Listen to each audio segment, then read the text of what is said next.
February 8, 1993 Wrestling Observer Newsletter, Death of Andre the Giant, Life and Times, Huge Bio.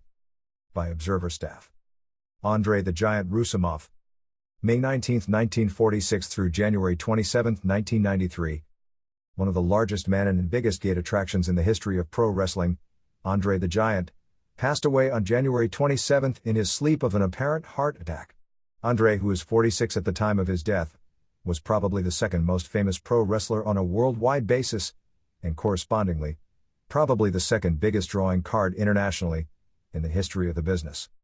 Known in the business simply as the Giant, Andre wrestled professionally for 28 years, and was an international superstar attraction for most of that period. During the 1970s, Andre was undeniably the most famous wrestler in the world, the biggest international box office attraction, and the highest paid performer. He was also one of the most recognizable athletes on the planet.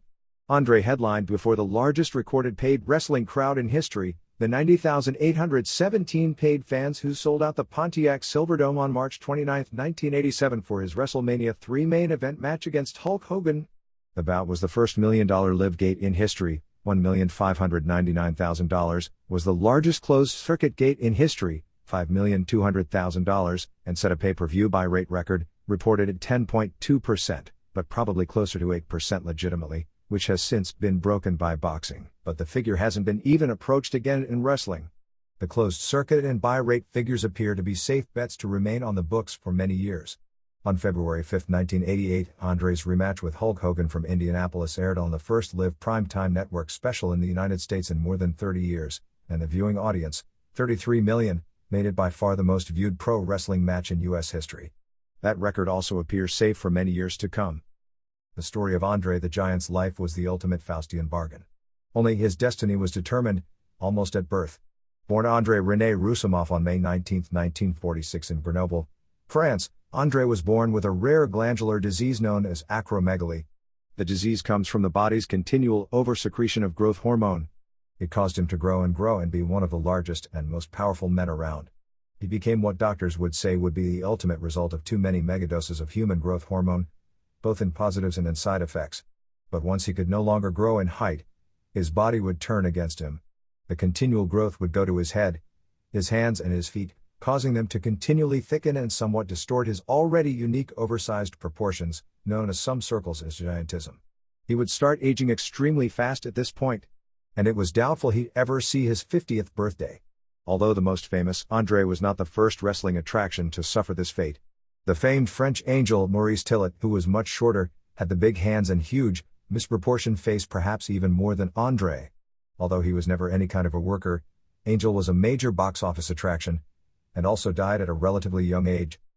In his youth, the size and power from the acromegaly made Andre one of the biggest and, in some ways, one of the most powerful men in the world. The upside was that wherever he went, he was always the center of attention and loaded with friends and hangers-on. The downside was that this would all be short-lived and the long-term results would be, as the years go by, almost grotesque physical features, tremendous physical pain from joints having to carry around so much weight, a depressing rapidity in the aging process, and ultimately a shortened lifespan. When he was in pain, the same public was still mesmerized by his transforming look. In many ways, Andre was luckier than most with the same disease because he was able to live life to its fullest during his short period as a veritable Superman among men. He saw the world, earned tons of money, was recognized everywhere, loved and admired by millions, and in his passions, eating and drinking, he was able to consume more than just about anyone he came in contact with. In the world he lived, pro wrestling, a world filled with tough guys, the youthful Andre the Giant was respected not only because he was an amazing athlete for his size, and also because it was well known in the business that you don't fuck with the Giant. It's really hard to say just how strong he was or just how tough he was. He was almost never really challenged. But certainly when he first hit his stride in North America around 1973, just from the looks of things, he may very well have been the most physically intimidating man around. Almost from the start in the United States, he became the most famous figure, the most popular figure and biggest drawing card in the game, going from territory to territory around the world. Andre left Europe in late 1970 to live in Montreal. Later he moved to a 200-acre estate in Ellerbe, North Carolina, where he raised longhorned sheep and quarter horses. He lived on his farm for the remainder of his life. He received word on January 9 that his father, Boris Roussimoff, who was in his early 80s, was on his deathbed. Andre flew home to France 2 days later, and on January 15, his father passed away. Andre had decided to remain with his family for 2 more weeks, before he was scheduled to return home. He went to sleep on Wednesday night, and when his chauffeur showed up Thursday morning, Andre never answered the phone in his hotel room. Finally, the staff broke down the door and found him dead. No autopsy was performed, so there is no official cause of death, but it is believed he went to sleep and never woke up, dying of heart failure. Andre had requested being cremated 48 hours after his death, but as of Tuesday this hadn't occurred because they couldn't find a place in France that could accommodate someone of such size. Lawyers are currently working on getting that taken care of. His ashes, by his request, are to be scattered on his farm, where a memorial service will be held. The service has not been confirmed, but they are looking at around February 16. Andre was from a family of 5, 2 brothers and 2 sisters. His father was 6'2", his mother 5'2". The remaining siblings were all normal size. Legend has it that Andre inherited his size from his grandfather, who died before Andre was born, but reputedly was 7'8" and more than 500 pounds. Of course, like many of the tall stories surrounding the most physically imposing man on the planet who was prime subject material for a world of tall storytellers, it's hard to know where truth ends and fiction begins. Many men claim to have started Andre in wrestling, to have first discovered him in France, to have talked him into entering pro wrestling, to have brought him to the United States, etc. His beginnings are somewhat mired in mystery. Already 6'3", Andre left home at the age of 12. Because of his size, he tried rugby, soccer and even a little boxing, before falling in with a crowd of wrestlers. His first pro match was in France in late 1964, at the age of 18. At the time he was about 6'7" and 245 pounds, certainly a huge man for his age, but nothing out of the ordinary. How big he wound up itself will forever be part of the legend of Andre the Giant. Andre will forever be known as being 7'4" and 520 pounds. His size and his legend may even grow bigger as the years go on. At times, particularly in his later years, that weight figure was probably accurate. Some say his weight was in excess of 550 pounds at the time of his death. He was not 7'4", or even close to that height. The 7'4" figure, created when he first came to Montreal in late 1970, was probably because the most famous tall athlete in the world at the time, basketball superstar Lou Alcindor, who became more famous as Kareem Abdul-Jabbar, was 7'2", and promoters wanted to bill him as the tallest and largest athlete in the world. At his tallest, he was probably around 6'10", maybe he could have been 6'11" before he ever made his mark in North America. Basketball players who met him generally estimated his height around 6'9", although he was proportioned completely different than any 6'9" man around. With relatively short legs, a long torso and huge head, their estimates could have been deceptive. In a photo with 7'2" Wilt Chamberlain and Arnold Schwarzenegger taken when both were in Mexico City around 1984, Wilt appeared to have Andre by about 3 inches, although Wilt was barefooted in the photo while Andre was wearing thick heels. Arnold looked like a small midget in between them, although Andre appeared to have basketball's Goliath by about 150 pounds. In the mid-70s, Andre appeared in a TV series called The $6 Million Man, playing the character Bigfoot. Later that season, Bigfoot was brought back for a return bout with Steve Austin, the hero character played by Lee Majors in what was at the time one of the most popular shows on television. The second Bigfoot was the late actor Ted Cassidy, who was always billed at being 6'9". Cassidy was most well known for his role as Lurch on the Addams Family television show in the 60s. Comparing the 2 episodes, it was obvious Lurch was taller than Andre. In 1976, when Andre had his famous boxer versus wrestler match at Shea Stadium against Chuck Wepner on the undercard of the Muhammad Ali vs. Antonio Inoki fiasco, legitimate sports writers who took notice of Andre for the first time estimated him at 6'9", 370. However, later in his career, Andre posed in numerous photographs with Shohei Giant Baba, and he appeared to be around an inch or 2 taller than the 6'8" Japanese giant. Those photos were taken in his later years, after gravity had taken its toll on his aching spine and lower back. It would probably be fair to say his size was his gimmick, the reason for his popularity and his drawing power. Yet there have been a few wrestlers who were legitimately taller, yet to this point, none ever even made a mark in the business. There were a few who were heavier, some of whom, the original Haystacks Calhoun comes to mind, turned out to be genuine attractions, but certainly nothing comparable to Andre. In the mid-60s, when Andre the Butcher Roussimoff started wrestling in France, there was no such thing as international news or communication. He actually wrestled for about 6 years before all but the most ardent wrestling fans and promoters in North America were even aware he existed.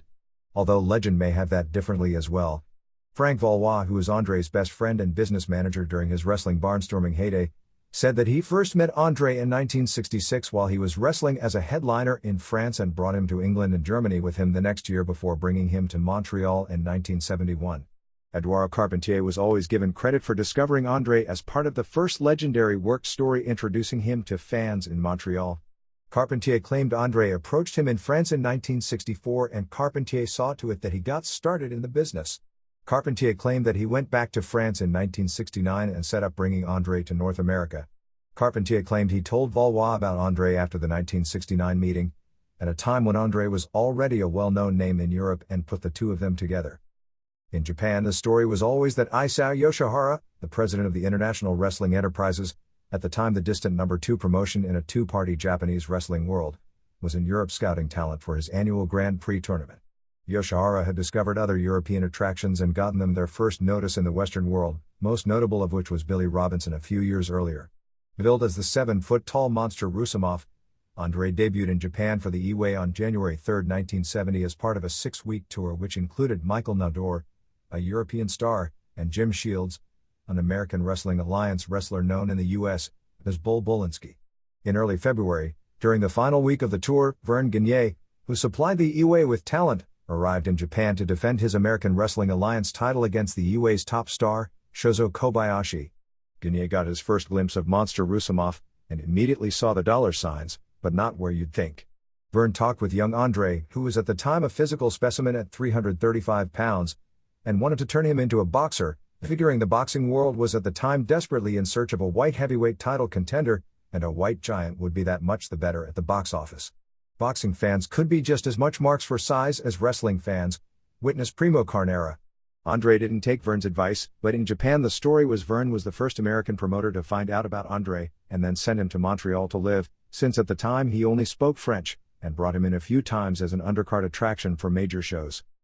But that story may not have been true either. Andre, as Monster Eiffel Tower, had already appeared in New Zealand and did Great Guns as an attraction there in 1969. By early 1971, American wrestling magazines started showing pictures of this 7'4", 385-pound Superman, who in Montreal was given the ring name Jean Ferret, the always smiling giant with little body fat, who could do dropkicks. He went back to the Eway in Japan from March to May of 1971 for the annual Grand Prix tournament, which included such luminaries as Billy Robinson, Carl Gotch, and Don Leo Jonathan.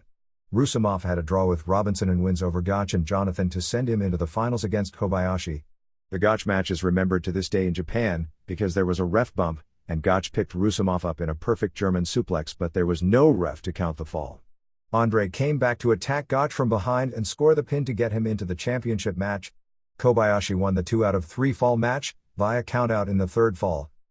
Jean Ferret, who was billed upon arrival as the 8th wonder of the world, was an immediate sensation in Montreal. He arrived with the famous Paul Bunyan-like storyline. Carpentier, whose real name was Ed Weiss but took the name Carpentier after a famous French boxing contender and became in the 50s the biggest draw in wrestling Mad Montreal, introduced him to the new world. Carpentier said he was driving around in the French Alps when a huge redwood tree had fallen in the road.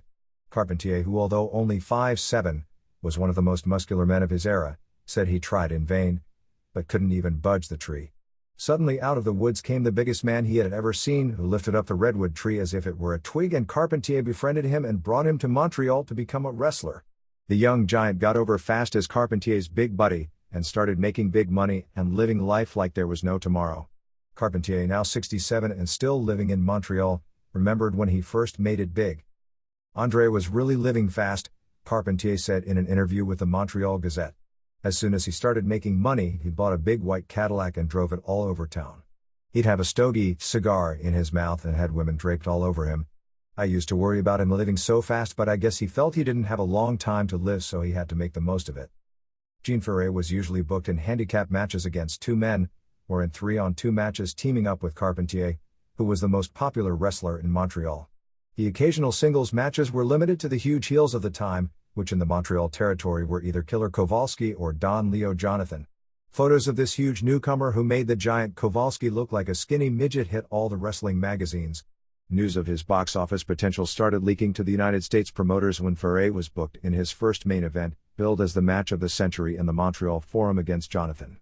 The Battle of the Giants with Andre, billed as 7'4", 385, against Jonathan, billed as 6'9", 320, although he was legitimately closer to 6'5" and 285 at the time, set Canada's indoor wrestling attendance and gate mark with more than 20,000 fans selling out the Forum. Officially, the always smiling Ferre lost his temper for the first time in that match, and was disqualified, with every wrestler on the undercard trying in vain for moments to pull his huge hands off Ferre's throat, with one swat of the huge paw sending one big wrestler after another flying. The idea was set in stone. He's the nicest guy in the world, but if you get him mad, there is nobody or nothing that can physically stop him. During that time period, Ferre worked some big card matches as a special attraction on major American Wrestling Alliance spectaculars, which was actually his first foray into the United States. Jonathan, real name Don Heaton, now 61 and living in Delta, British Columbia, was known at the time as the most agile big man in the game. What I remember most about wrestling Gene, Andre, was how far it was to the canvas when I was over his head. He was so big and so tall, it was nearly impossible to get the leverage you needed to get him off the ground. We met maybe 20 times during our career. We had some awfully hard matches over the years, but I never lost respect for him. I remember Gene with much fondness. I knew him fairly well in the early years, and we came to travel together in Montreal, Texas, Europe, and Japan. I'm really deeply sorry that I haven't had the time in recent years to speak with him.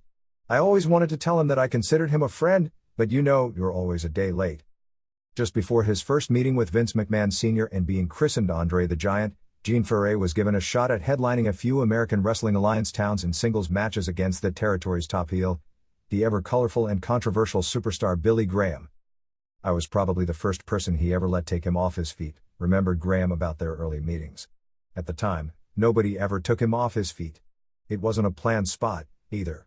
I was holding him in a bear hug and he said, "Lift me up and take me over to the ropes." I told him, "I can't do that." He just told me to do it.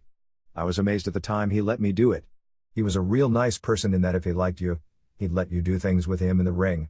I don't believe there was ever anyone in wrestling who could impress you as much by looking at him like Andre the Giant in his prime. He was a super athlete, for his size, when he was still able to move. For a man that huge, he was a little clumsy, but he was light on his feet. And he was a great worker in that he never hurt anyone. You'd never hear of anyone getting an injury against Andre. He'd throw that big punch with that big paw and never threw a potato. His hand was so big but you'd never feel it. The name Andre the Giant was born in 1973. The Montreal territory, which had been going great guns behind Ferre, had started to falter because fans didn't believe there was anyone who stood a chance against him. The promoters knew they had to get him out of the territory because no heel could get any serious heat, because he was so physically impressive nobody was even perceived as a threat to him. But his gimmick drawing power was gone because everyone had seen him for a few years week after week. Frank Valois, a wrestler who had been a major star in France during the 60s, became Andre's caretaker, taking care of everything for him. Valois represented Andre and set up a meeting with Vince McMahon Sr. McMahon Sr. changed his name from Gene Ferre to Andre the Giant, debuted him in Madison Square Garden where he became an immediate sensation, and realizing the mistakes that had been made in booking him in Montreal because of overexposure, sent him on the road around the world doing one-night stands working every territory that was affiliated with the NWA, WWF and American Wrestling Alliance, which in those days meant just about everywhere, and not only in North America. McMahon Sr. booked the Giant during the days when all the major promoters cooperated with one another, and Andre toured the world, staying a week or two in each territory until the wrestling war broke out in 1984 and Vince McMahon Jr. no longer allowed Andre to work for any other promotion aside from his New Japan tours.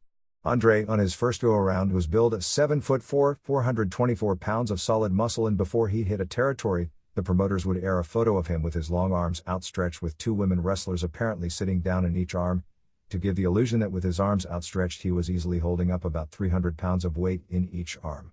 Of course, the photo was gimmicked in that the weight of the four wrestlers wasn't really totally supported by Andre's two arms.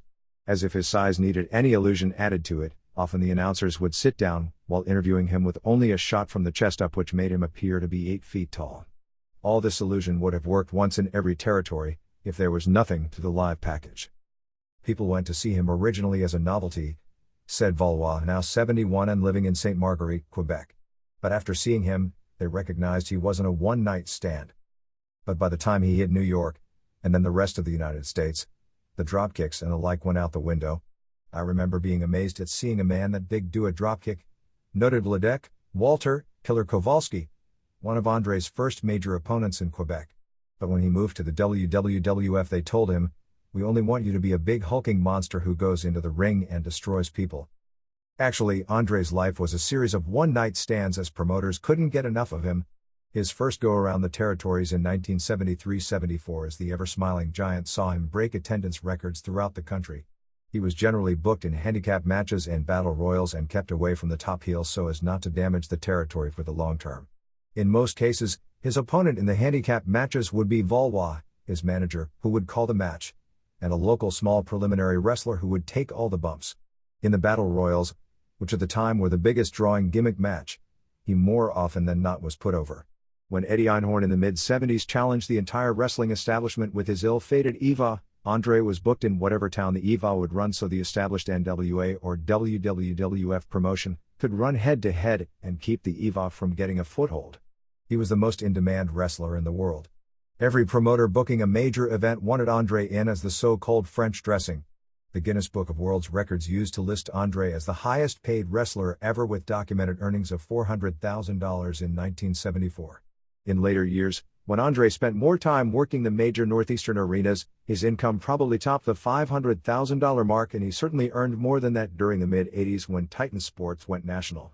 Sam Mucknick, then president of the NWA, said that Andre, Buddy Rogers and Jim Londos were the three biggest drawing cards in wrestling history. He was like a big, lovable baby, Valois recalls of his days barnstorming with the Giant. I used to treat him as a son and he used to treat me as his father. Barnstorming wasn't even the word, as Valois recalls days where he had to get the Giant to a Saturday afternoon booking in Sydney, Australia, and then to a Sunday afternoon booking in Toronto. While it wasn't always like that, life was hectic and Valois' main job was to make sure Andre made the arenas, even when it took chartering flights to get there. Somewhere along the line, the ever-smiling Giant also became the undefeated Giant. Wrestling legend has it that he was never pinned until that fateful Pontiac Silverdome match with Hulk Hogan. While not entirely accurate, Andre did exceedingly few jobs during his career. He certainly lost a few during his early years in Europe, since in the early days he was a big, but not monstrous, young, green guy. Kowalski and Jonathan scored gimmicked wins in backwater Quebec towns as part of programs to build up returns. Kobayashi and Jerry Lawler scored count-out wins during the 70s. Antonio Inoki and Seiji Sakaguchi pinned Andre in Japan in 1974 during his first tenure as a monster heel for New Japan, a totally different role than in the US but one where he was every bit as much of a sensation in. Inoki probably pinned him on at least a second occasion as well. Valois and later Arnold Skaaland, who became Andre's caretaker and business manager after Valois left the road, took care of Andre in Japan and worked at ringside as heel managers for his matches against Inoki and company. The Sheik, when he never lost in Detroit and Toronto, beat Andre in blow-off matches and feuds during his early touring days, although obviously the finishes were heavily gimmicked. Harley Race may have pinned him for single falls in best-of-3 fall matches when Race was NWA champion. I believe it happened once in Houston, if not again.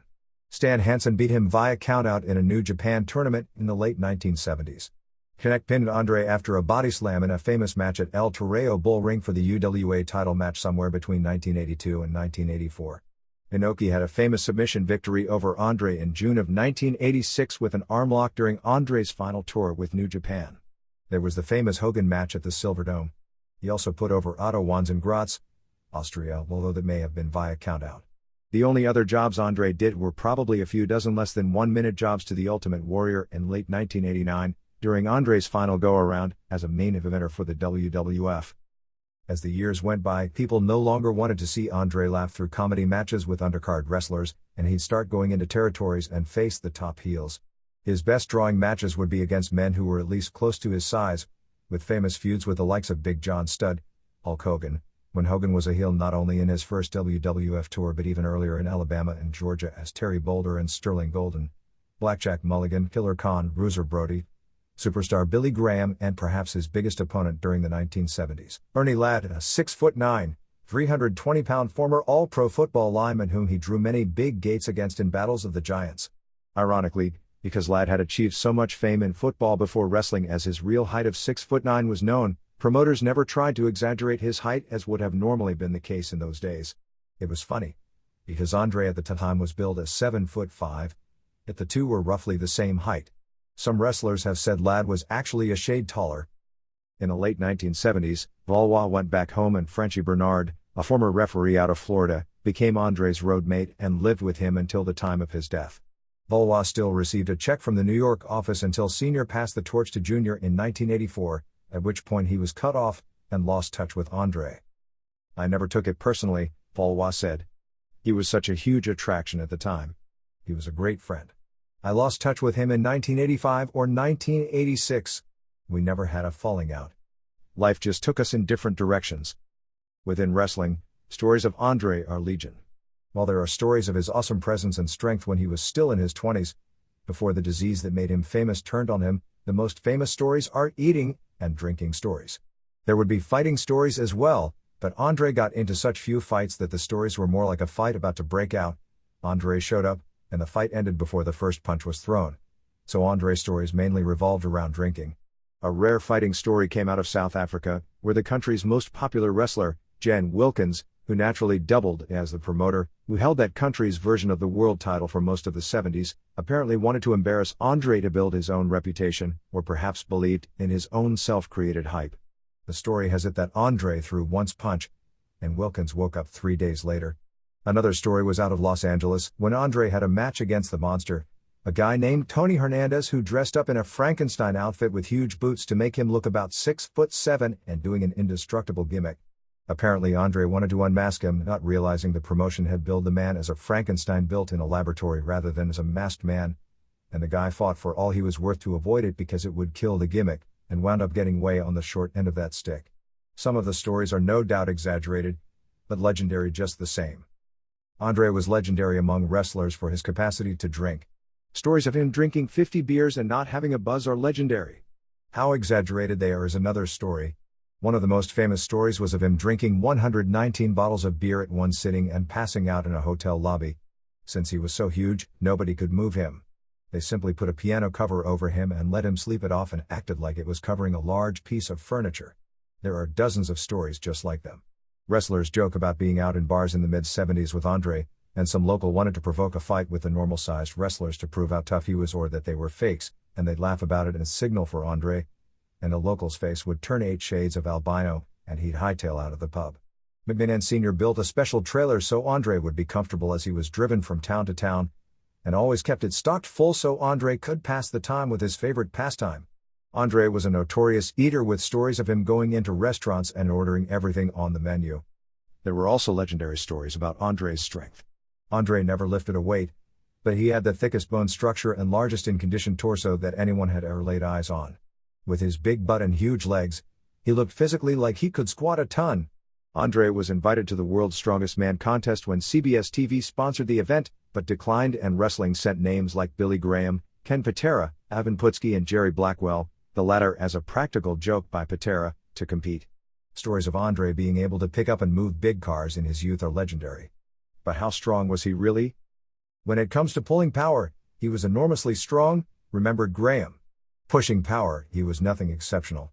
Anything having to do with a pulling motion like pulling you around the ring, he could pull anything with the greatest of ease.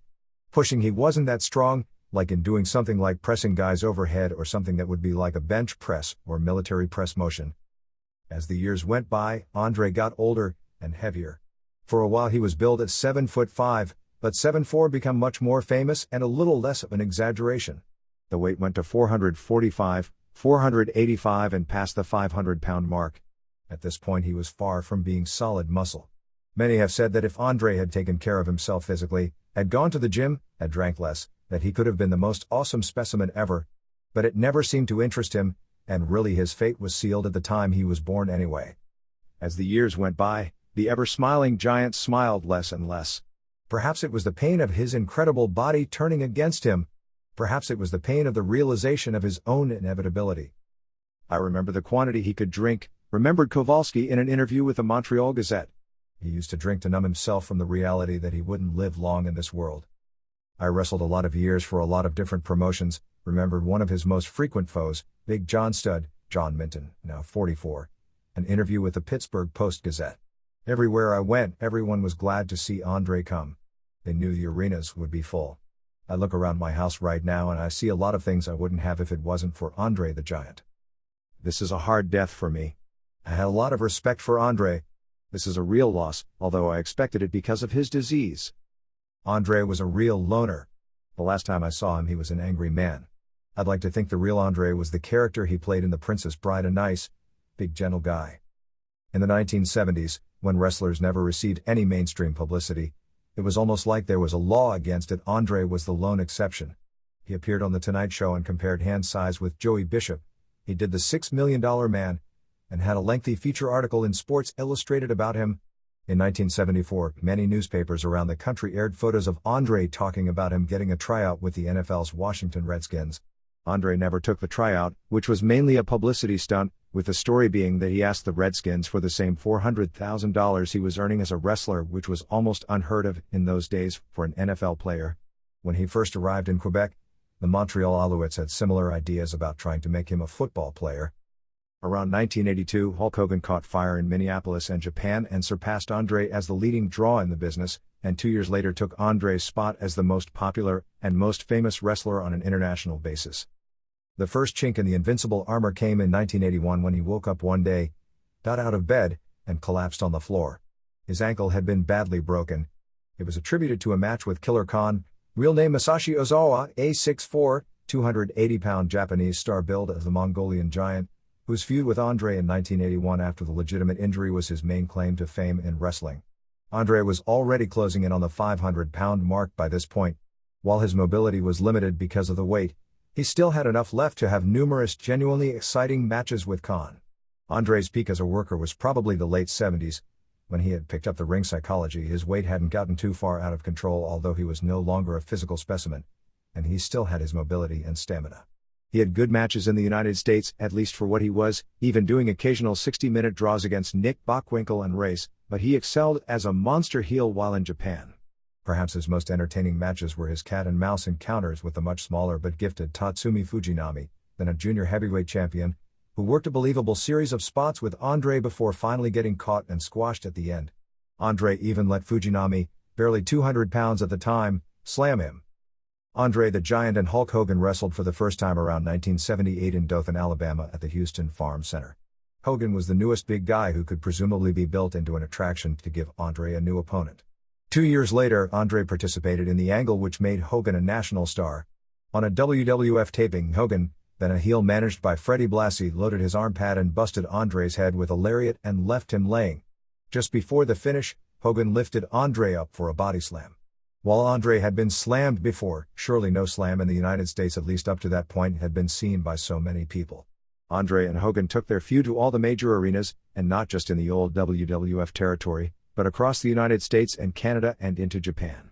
The first Andre-Hogan match in New York was at Shea Stadium on August 9, 1980, underneath the Bruno Sammartino vs. Larry Zbyszko cage match main event, which drew 35,771 paid, and a then record $541,730. Unfortunately, Andre's most famous matches were also among his worst. The two Hogan matches, one setting the pay-per-view and attendance record, and the other on NBC, both came when he was long past his physical prime and badly crippled from injuries. His matches with the likes of Warrior and Stud were even worse, since neither were Hogan's caliber when it came to charisma and hiding that Andre wasn't moving, or in working ability at carrying him. Few of his main events from the 70s in the US were ever videotaped. With the exception of the Hogan matches, perhaps the most famous match of his career was in many ways one of the strangest matches ever, and could have been the most dangerous. In April of 1986, Andre got into the ring with Akira Mejia. The circumstances behind what happened were never explained. Mejia was one of the leading stars for the first UWF in Japan in 1984-85, which worked matches in a so-called shooting style, and many of its wrestlers, particularly Mejia, decried pro wrestling for not being true sport, and Mejia in his youth often had outbursts at fans, wrestlers and reporters regarding such a thing. The first UWF went out of business at the end of 1985, and Mejia, who was first trained in New Japan, was invited back to the fold. Apparently swallowing his pride because he needed to work and it was the only way to remain in the business, Mejia agreed, and actually turned into a phenomenal worker, combing his submission style, which was the catalyst in changing the entire work style of Japanese wrestlers, moves with some pro spots. Mejia never did a job in the New Japan rings except to Yoshiaki Fujiwara, which was okay since Mejia acknowledged Fujiwara as a true wrestler. Mejia's statements about wrestling and American wrestlers in general often led to a lack of cooperation in those matches. It was well known in those days that Meida's matches would be phenomenal against the Japanese, but largely nothing with Americans. The two got into the ring and whatever spirit of cooperation he had with other Americans wasn't even there. Andre never sold any of Meida's submissions, and was almost mocking his shooter gimmick. It appeared Andre kept going for Meida's eyes, which would be scary when someone of that size makes a move in that direction. Soon, all cooperation was gone and the match had fallen apart and nearly turned into a real fight. Andre, as immobile as he was by this time, was still more than 500 pounds. Meida started getting into a fighting stance and throwing wicked kicks at Andre's knee time after time. Andre just stood there, acting like he didn't feel a thing, and maybe he didn't. The few times Meida got closer and went for a single leg, Andre's lack of balance was evident as he went down easily like a redwood tree that had just been chopped through. Meida never jumped on him, because strategically if Andre snatched him, the size difference could prove embarrassing to the self-proclaimed super shooter. Andre would get to his feet, Meida would kick the knee, go for the single leg, and Andre would go down. Andre, who wasn't in any kind of condition by this time in his career, after a few series, just decided to stay down and dare Meida to jump on him. At this point Meida asked one of the older wrestlers if he had permission to finish Andre off, but the wrestler shook his head no. Antonio Inoki, the promoter, finally jumped into the ring with no explanation and they broke the match up without an ending. Andre was furious and screamed to Frenchy Bernard, his traveling companion and the referee of the match, that he wanted Meida back in the ring. Meida threw his best kick of all after being ordered out, only the opponent was the guardrail. Just a few weeks earlier, Andre won the most famous battle royal of his career, at WrestleMania 2 in Chicago, a match which included a half-dozen NFL football players including William Refrigerator Perry, who was coming off a season where he was the most popular player in the league. Andre got some wire service coverage again because being around the 500-pound mark, he dwarfed the 6'3", 330-pound Fridge. Because the football players weren't workers, they did a dress rehearsal a few days earlier in secret. A few of the wrestlers and footballers were traveling back from the rehearsal when one of the football players, Ernie Holmes, a former All-Pro with the Pittsburgh Steelers, was bragging about how tough he was. Everyone was getting tired of it, but nobody said anything until suddenly Andre blurted out in that guttural voice, "You talk too much, you know what I mean?" And Holmes didn't say another word the rest of the trip, as apparently one of the wrestlers whispered to Holmes that you don't know what tough is until you get this guy mad. It was hardly a stroke of genius to turn Andre heel and have him feud with Hogan, which led to WrestleMania 3. Andre had been a heel for 14 years in Japan. He knew what to do and when to do it as a heel, probably better than in his more familiar US role as a face. He looked the part as well. Unfortunately, by the time his biggest money run was about to start, his physical condition had already badly deteriorated. Andre's last run as a babyface came under a hood as Giant Machine, about 1 year earlier in Japan, as a gimmick that was largely decried and considered unsuccessful. Manager Igemasa Wakamatsu brought in Andre as the Giant Machine and teamed him with Super Machine Bill Eadie and Strong Machine Junji Hirata, who still uses that name in New Japan, as the Machine Gun Army. Titan ran an angle where Andre was unjustly suspended by Jack Tunney, and he came back as Giant Machine, teaming with Super Machine against longtime nemesis stud and massive King Kong Bundy Chris Pallies, a 6'3", 440-pounder who once headlined a WrestleMania against Hogan and retired in the mid-80s. Unlike most angles involving Andre, this one was not a success, and he quickly disappeared from the scene and headed to England to make The Princess Bride, a movie where he played a lovable giant and got rave reviews. This led to a few commercials, most notably for Honeycomb's cereal. Andre's back and spine were already giving him major problems by this time. He walked with a major stoop and his long-time smiling face had a hard time making the smile. He became reclusive and was largely introverted except around his trusted friends, who were mainly wrestlers. In late 1986, Andre underwent major back surgery while in England. Because of his immense proportions, the operating crew had to build customized surgical equipment for the operation. Andre went heel in January of 1987, leading to the most successful wrestling show of all time. Nearly every wrestling attendance and gate record was shattered for the first Hogan-Andre match. Titan went to the extent of actually denying they had ever wrestled previously, let alone had a big muddy feud which spanned many territories. The Silverdome sold out 2 weeks in advance, and it's no exaggeration to believe that if the building had been large enough, they could have put 125,000 people in the Silverdome that day. By this time his physical condition was all but gone. Andre, who wore a back brace underneath his long wrestling tights into the ring, was almost completely immobile. Legend has it that he had total numbness from his knees down when he was in the ring. He was largely kept out of the ring until the rematch on NBC, where he won the WWF title from Hogan with the famous Twin Heckner referee finish, and he immediately made the famed faux pas of selling the World Tag Team title to Ted Dibiase. He went back on the road working programs as a heel against stud Jake Roberts, where he faked a heart attack from Fright the Snake, and Ultimate Warrior, where he did the bulk of the total number of jobs of his entire career, and in his last run as a heel, held the tag team title with King Haku, winning and losing the titles to Demolition. He did very little walking by this point except when in front of a crowd. Backstage he spent all his time sitting. He was often wheeled to and from his hotel to the car that would take him to the arenas. While in the ring he usually held onto the ropes to keep his balance. Andre disappeared again at that point. He returned as a babyface and did his final US angle being attacked from behind by Earthquake, since he was legitimately going to undergo knee surgery and this would be the wrestling cover reason. However, Andre never returned for his expected series with Earthquake. The closest he got was an appearance at SummerSlam where he came out as a cripple and the Legion of Doom kept Earthquake and Typhoon from attacking him, so set up their tag program. He only made one more appearance on US television, this past September in Atlanta for the 20th anniversary Clash of the Champions on TBS, walking with two canes. In 1990, Seiji Sakaguchi and Giant Baba had a meeting. It's a famous story in that it marked two competing promotions, one asking its competition to use a major drawing card because they had so much respect for what the man had accomplished. Andre stopped touring for New Japan in 1986. The final submission job for Inoki was well known as his last stand, as athletically he just wasn't viable for a company so athletically based. Since Andre was able to earn so much money working for Titan over the next few years, there were apparently no significant inquiries back and forth about Andre returning. With Andre's career in the US just about over, Sakaguchi asked Baba to bring Andre back to Japan. He'd always be able to draw money, but New Japan worked a very serious style and he had no place. All Japan always booked one pure comedy match per show, largely to give Baba a place on the tour, and the idea of Baba and Andre as a tag team would be a nice touch. Andre toured for All Japan 3 times per year from September 1990 until his final tour at the end of 1992. It was not a pretty sight. Each tour he grew progressively worse.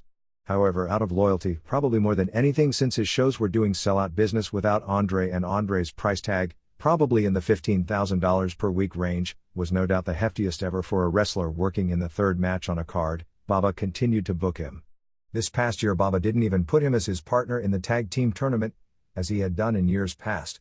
Andre's last big match would have been the All Japan Legends match on October 21, 1992 at Budokan Hall, teaming with Jumbo Tsuruta and Terry Gordy to beat Dory Funk and Baba and Hansen. The final match of his career came December 4 in the same building, teaming with Baba and Rusher Kimura against Haruka Eigen and Motoshi Okuma and Masa Fuchi. Ironically, Okuma also passed away less than a month later. Andre never married. He was engaged once in the 70s, but reportedly got cold feet. He had one daughter, now 13, although he only saw her once or twice. The World Wrestling Federation, at its cards over this past weekend and later on February 1 on the USA Network's Monday Night Raw, announced the death of Andre and gave him a 10-bell salute. Fans chanted his name after it was over in some of the cities. All Japan, on its Sunday show in Tokyo's Korakuen Hall, did a similar ceremony. Andre's death received major news coverage in Montreal, where it ran on page 1 of the newspaper, and the AP story hit many newspapers throughout the United States. Both CNN and ESPN covered it as part of their sportscast, as did many local news shows on Friday night. All the Japanese sports papers ran major stories, as did many newspapers throughout Europe and Australia. Ironically, even though Andre did the bulk of his wrestling in the United States, his death received far more coverage internationally. The Canadian wire services, which sent a far more in-depth story than the U.S. services, reported that there was an incredible demand for information regarding the life and death of Andre, with the biggest demand coming out of Europe. Everyone that ever saw Andre the Giant will never forget him. He had that unique look and that unique presence. Probably everyone reading this, particularly those who saw him in the 1970s, can vividly remember the first time they saw him live. It's a moment you don't forget. Anyone who ever shook that gigantic hand will never forget it. Even the largest man in the world felt small in the grasp of the monster hand. Those memories only made the sight of him toward the end of his career that much sadder. But it can't be denied that Andre made his mark in his profession in a way that only a handful will ever be able to. Thanks to Dave Stebbs /Montreal Gazette and Mark Madden /Pittsburgh Post Gazette for help on this story. This week's news. Ric Flair signed his contract with WCW this past week and is expected to debut at the pay-per-view show. I believe they'll make the announcement on the February 13th TBS show that Flair will be back on the pay-per-view and will announce Davey Boy Smith appearing at the pay-per-view this coming weekend. He still hasn't signed his WWF release papers for whatever that is worth. Hulk Hogan was reported in the Atlanta Journal-Constitution to have been in a restaurant last week that happened to be on the bottom floor of CNN Center, although word we get is he was in CNN Center to negotiate a movie deal rather than a wrestling deal, although there has been at least preliminary discussion involving Hogan and WCW over the recent weeks.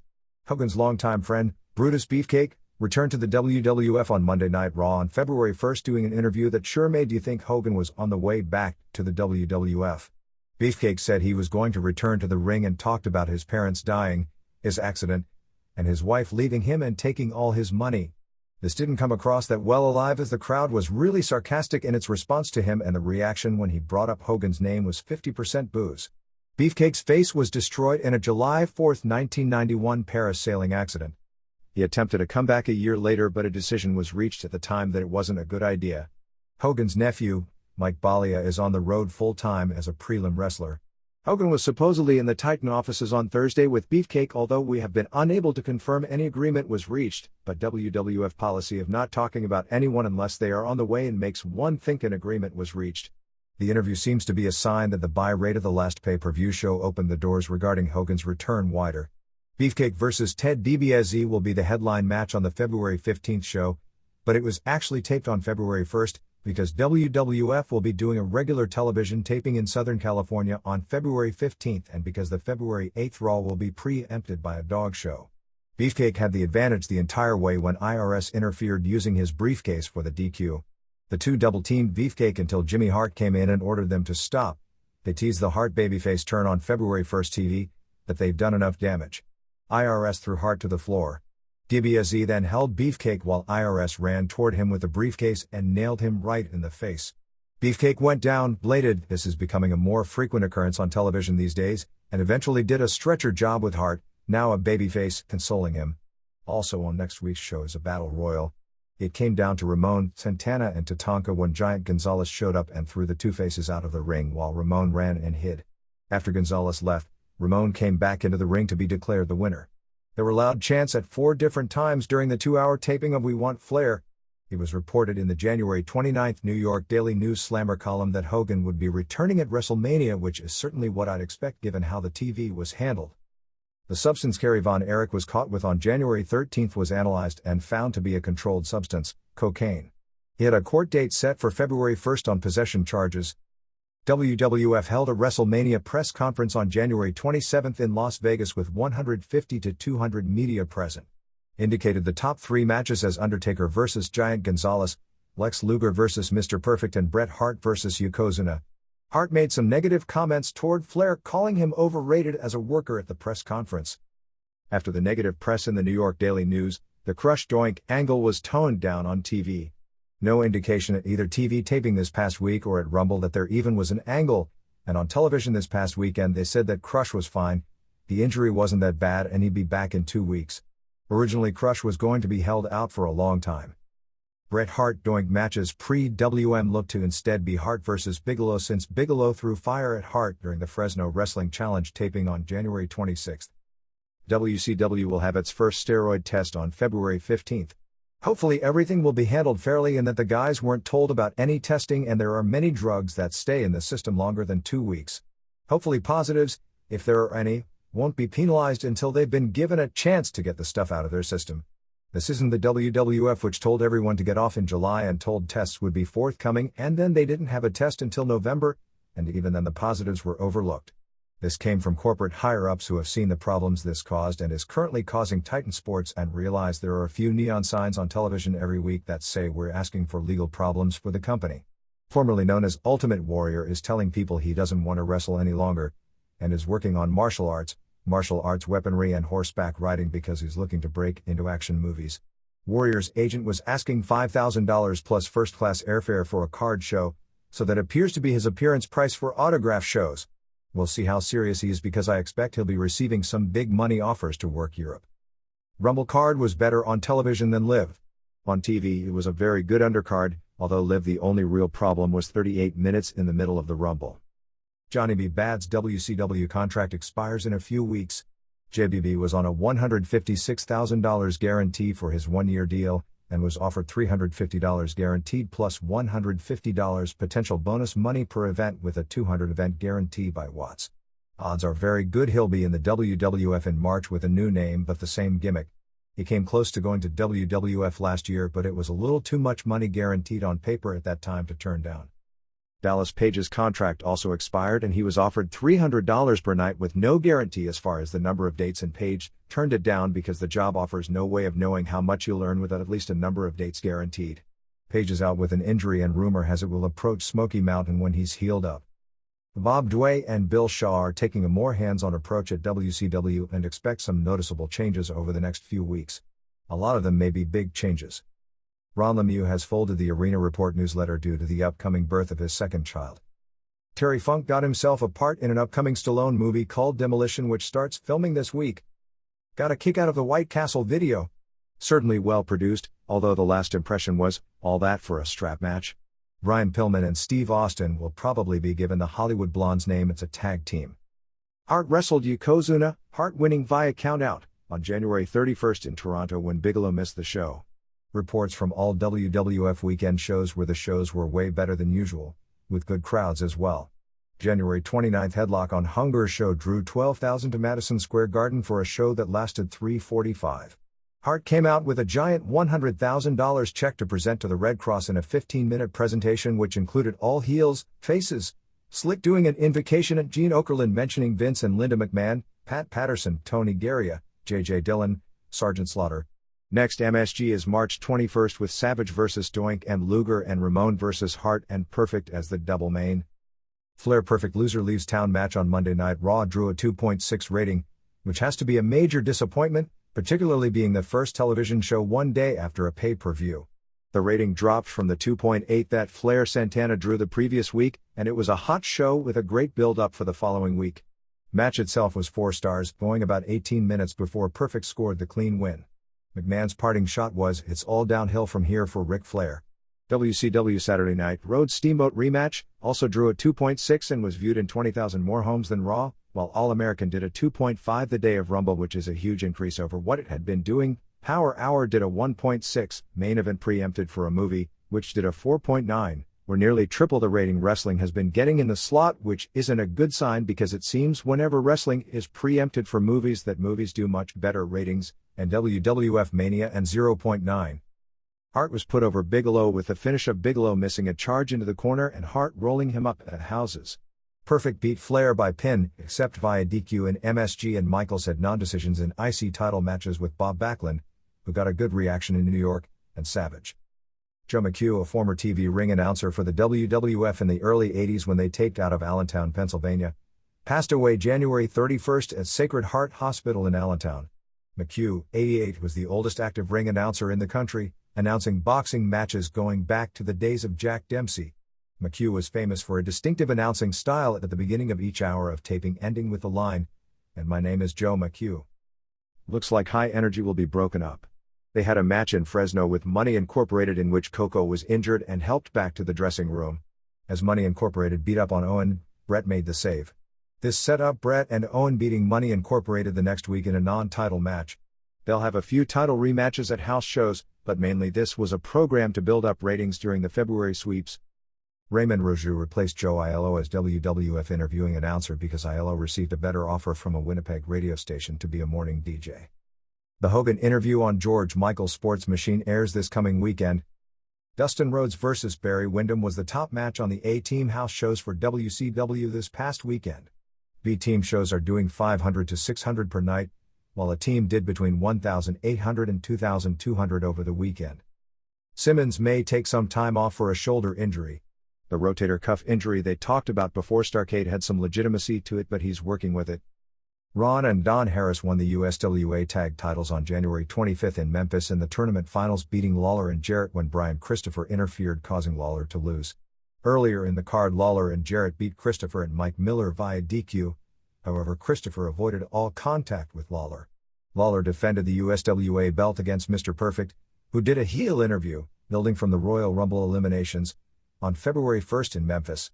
Lawler said he entered the Rumble because he wanted the shot at Hart at Mania because his goal is to eliminate all other world title contenders. They spent 20 minutes on the show with everyone talking about what a big deal it was to get Perfect in from the WWF to challenge Lawler, including airing clips of Perfect in Memphis in 1988 as Curt Hennig, and losing the American Wrestling Alliance title to Lawler. Eddie Marlin even talked about how much money USWA had to put up to get Hennig in for the show. Match drew 2,082 fans and $11,800 with Hennig working as the heel. After a ref bump, Hennig used the pile driver, illegal in USWA. Lawler made a comeback and used a pile driver. Then Hennig used another pile driver. Ref Paul Neighbors recovered by this point as Lawler had Hennig in place for yet another pile driver, told Lawler to stop or he'd DQ him and give Hennig the belt. Lawler gave Hennig a pile driver, Neighbors DQ'd him and awarded the title to Hennig. In the USWA, titles can change hands via DQ when it fits the storyline to do so. Earlier in the card, Brian Christopher was DQ'd in a Southern title match against Dutch Mantel and the title didn't change hands. Ref Frank Morrell came out and told Neighbors that Hennig had done the first pile driver, so the decision was reversed. The new Moondogs Spot and Flap, who may be 6'10" Mighty Goliath from Pittsburgh, regained the USWA tag titles on February 1st from Ron and Don Harris. Doink the Clown will appear on Live Memphis TV on February 6th to set up a February 8th Lawler and Jarrett vs. Christopher and Doink main event. Must be strange to hear Lawler praising Doink on WWF TV and then wrestle him in Memphis, but I guess no stranger than Hennig being one of the top WWF faces and coming in working as a heel. Tentative plans are for more WWF vs. USWA matches involving bigger-named WWF stars including Luger and Savage. The first time this was tried with Bushwhackers, Duggan, Slaughter, etc. Bringing in the WWF wrestlers wasn't economically feasible because they had to fly them in and they didn't help the house. Hope is that using major WWF names rather than WWF undercard guys that it will be feasible. Luger will be taking Flair's original house show bookings in tag matches, teaming with Ramon against mainly Perfect and Tatanka, although at MSG it'll be Hart and Perfect. Honky Tonk Man already quit USWA before the January 30th television show in Memphis. WWF doing a ton of charity work in order to better its image, particularly in the Northeast. Listed card for Super Brawl 3 is Sting vs. Vader in a non-title strap match, Muta vs. Windham for the NWA title, Rhodes vs. Simmons for US title, Rock and Roll vs. Wrecking Crew could be changed to Heavenly Bodies, Cactus vs. Orndorff Falls Count Anywhere, Pillman and Austin vs. Watts and Bagwell in what is billed as a match to determine the number one contenders for the tag title. No Steamboat or Douglas listed on the card right now. Peculiar, although interviews that won't air until the week of the show had Pillman and Austin and Watts and Bagwell talking about their match. And Scorpio vs. Benoit. Davey Boy Smith will appear in a match while Flair will be there but won't be wrestling. February 1st TV taping for WCW Pro in Gainesville, Georgia was stopped after 5 matches because a pipe broke in the bathroom and flooded backstage, which is where a lot of the equipment was. They held up the show for 20 minutes before announcing to the crowd they'd have to stop the show because of the flood and would be back on February 9th with a taping, and everyone who had a ticket stub could get into that card for free. When WCW does the January 4th Tokyo Dome pay-per-view show on March 7th, they will be including the Hellraisers vs. Steiners match. Buddy Landel telling people he's going to retire from wrestling after a March Now Japan tour and enter the ministry. The 700 Club segment on Tully Blanchard aired January 29th and Blanchard was said to have been very good. Rock and Roll vs. Heavenly Bodies title change aired this past weekend on Smoky Mountain Television. After the match, Jim Cornette and Stan Lane said that wouldn't it be great for Pritchard to share the tag title with Bobby Eaton while Pritchard looked confused. The Stud Stable was supposed to get the title shot but arrived late, saying their car had 4 flat tires when they left their hotel room. Before they came, Cornette noted they weren't there and said that SMW had promised a title match and mocked other promotions by saying, "False advertising of matches is a really bad thing in wrestling." Sandy Scott agreed with him about how false advertising is a bad thing and said if Fuller and Golden don't arrive, that the Bodies could get the title shot. Tippin Sullivan's line of the week was when he was saying all his violent acts of the past were accidents, mistakes, and he was really a nice guy. He then said Bob Armstrong had a few accidents as well, 4 of them that show up every morning at the breakfast table. Austin Idol's USA Wrestling, in which Bob Armstrong is the booker, held its first TV taping in Dothan, Alabama on January 24th. Charlie Platt and the Bullet, Bob Armstrong, handled the announcing. Among those put over were Scott Armstrong, Magnificent Joey Magliano, Joey Maggs, Simply Divine, Rex King and Steve Dahl. As a heel tag team, Boris Zhukov, Austin Idol, Iron Sheik, Junkyard Dog and Mr. Tennessee. Jim Cornette and Dutch Mantell appeared via videotape while they talked about Rock and Roll Express to feud with Simply Divine and Mantell with Idol and Scott Armstrong with Mags. Steve Williams and Terry Gordy regained the PWF World and International Tag Team titles on January 30th in Chiba from Mitsuharu Misawa and Toshiaki Kawada in 27:07 when Williams pinned Misawa. Williams and Gordy earned the title shot on January 26th in Osaka, beating Stan Hansen and Johnny Ace. Osaka main event saw Akira Tao earn the Triple Crown title shot at Misawa on February 28th at Budokan Hall by pinning Kenta Kobashi with the Golden Arm Bomber. Osaka crowd was a major disappointment, just 4,100 fans or just under two-thirds full for a show, with a loaded lineup including the first Kawada vs. Jun Akiyama, Kawada won of course, singles match and an underneath intriguing match where Tommy Rogers pinned Bobby Fulton. The January Junior Heavyweight Tournament ended January 31st at Korakuen Hall in Tokyo with Tsuyoshi Kikuchi earning the title shot at Masafuchi, February 28th at Budokan, by pinning Yoshinari Ogawa. Both went into the final night unbeaten in the round-robin tournament. Atsushi Onita will be appearing on Now shows as a tag team partner with Kendo Nagasaki. Onita's first appearance with Now will be February 14th at Korakuen Hall, while Now will do a major show on April 24th in Kawasaki. UFI announced its February 14th Budokan Hall show as Nobuhiko Takada vs. Kiyoshi Tamura, Gary Albright vs. Naoki Sano, Kazuo Yamazaki vs. Dennis Kozlowski, Dan Severn vs. Yoji Angio in prelims. While Takada vs. Tamura will probably be an exceptional match because Tamura is said to be a great worker, I can't see that match having the box office for Budokan. Guess negotiations to bring in Salman Hashimakov or Big Van Vader for the Budokan date fell through. The only story idea is that Tamura has been training with Luthez for the past 3 months learning new tricks to beat Takada, but not sure that's enough of a story to sell out a major show. Vince McMahon held a press conference for the Japanese press. Since Tenryu was there, tons of Japanese press in Sacramento, San Jose and Fresno, on January 26th in Fresno and announced Tenryu would be at WrestleMania and the WWF would once again be sending talent to war. Hopefully it'll work out better the second time around. First time around WWF sent talent that largely couldn't work in Japan and most of whom weren't marketable even if they could.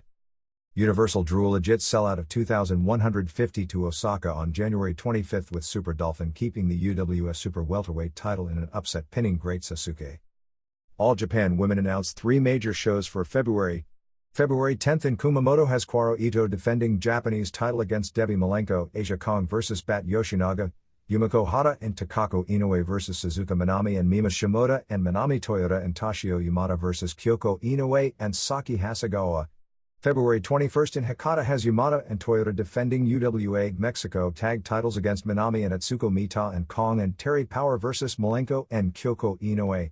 February 28th at Korakuen Hall has Yamada and Toyota defending WWA tag belts against Hata and Takako Inoue, Malenko vs. Power and Kong and Ito vs. Kyoko Inoue and Hasegawa. WCW TV title tournament should start February 2nd in Columbus, Georgia. Complete Muta vs. Chono NWA title change should air on WCW main event on February 14th.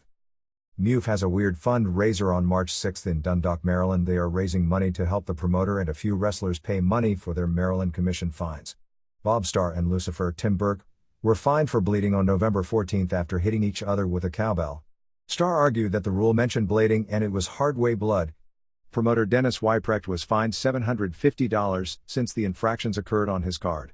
Lightning Kid Sean Waltman and Ricky Blues Bill Blake were also fined $200 apiece for brawling outside the ring.